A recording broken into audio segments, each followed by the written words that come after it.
എഴുത്തുകാരനെ സംബന്ധിച്ചിടത്തോളം ഏറ്റവും പ്രധാനപ്പെട്ട ഒരു ടൂളാണല്ലോ ഭാഷ, അല്ലെ? അപ്പോൾ ഈ രാഷ്ട്രീയത്തെക്കുറിച്ച് സംസാരിക്കാൻ എങ്ങനെയാണ് പുസ്തകങ്ങളിൽ ഭാഷയെ ഉപയോഗിക്കുന്നത്?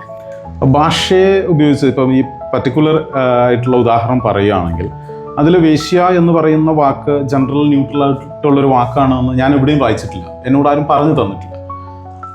അതിലൂടെ വേശ്യ എന്നുള്ള വാക്ക് ജനറൽ ന്യൂട്രൽ ആയിരിക്കണം നാളെ മുതൽ എന്നതുമല്ല കഥാകാരൻ പറയാൻ ശ്രമിക്കുന്നത് ഇത്ര മാത്രമാണ്. രണ്ടുപേർ ചേർന്ന് ചെയ്യുന്ന ഒരു പ്രവൃത്തി, അത് തെറ്റോ ശരിയോ എന്നുള്ള ഓരോ ആളുകളെ അനുസരിച്ചിരിക്കും. രണ്ടുപേർ ചേർന്ന് ചെയ്യുന്ന ഒരു പ്രവൃത്തിയിൽ ഒരാൾക്ക് മാത്രം ഒരു വിളിപ്പേരുണ്ടാവുക എന്നത് ശരിയല്ല എന്ന രാഷ്ട്രീയമാണ് അവിടെ പറയുന്നത്. ഒരിക്കലും ഒരു വരച്ച് പൂർത്തിയാക്കിയ ക്യാൻവാസ് അല്ല കഥയിലൂടെ ഞാൻ നൽകാൻ ശ്രമിച്ചിട്ടുള്ളത്.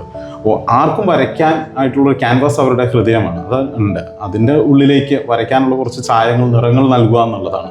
അതുപോലെ തന്നെ അവർ ചിന്തിക്കുക, ശരിയാണല്ലോ, രണ്ടുപേർ ചേർന്ന് ചെയ്യുന്ന ഒരു പ്രവൃത്തിയിൽ ഒരാളെ മാത്രം കുറ്റപ്പെടുത്തുകയോ കളിയാക്കുകയോ ചെയ്യുന്നത് ശരിയല്ല എന്നുള്ള ഒരു രാഷ്ട്രീയം കഥാകാരൻ പറഞ്ഞു വെക്കുന്നു എന്നത് മാത്രമേ ഉള്ളൂ. അതുകൊണ്ട് അത് ഒരു ഭാഷയ്ക്ക് പുതിയൊരു വാക്ക് നൽകുകയോ ഭാഷയിൽ വ്യത്യാസം വരുത്താനുള്ള ശ്രമമോ അല്ല, ഒരു ലെയർ കൂടെ ഇറങ്ങിയിട്ടാണ് സംസാരിച്ചിട്ടുള്ളത്.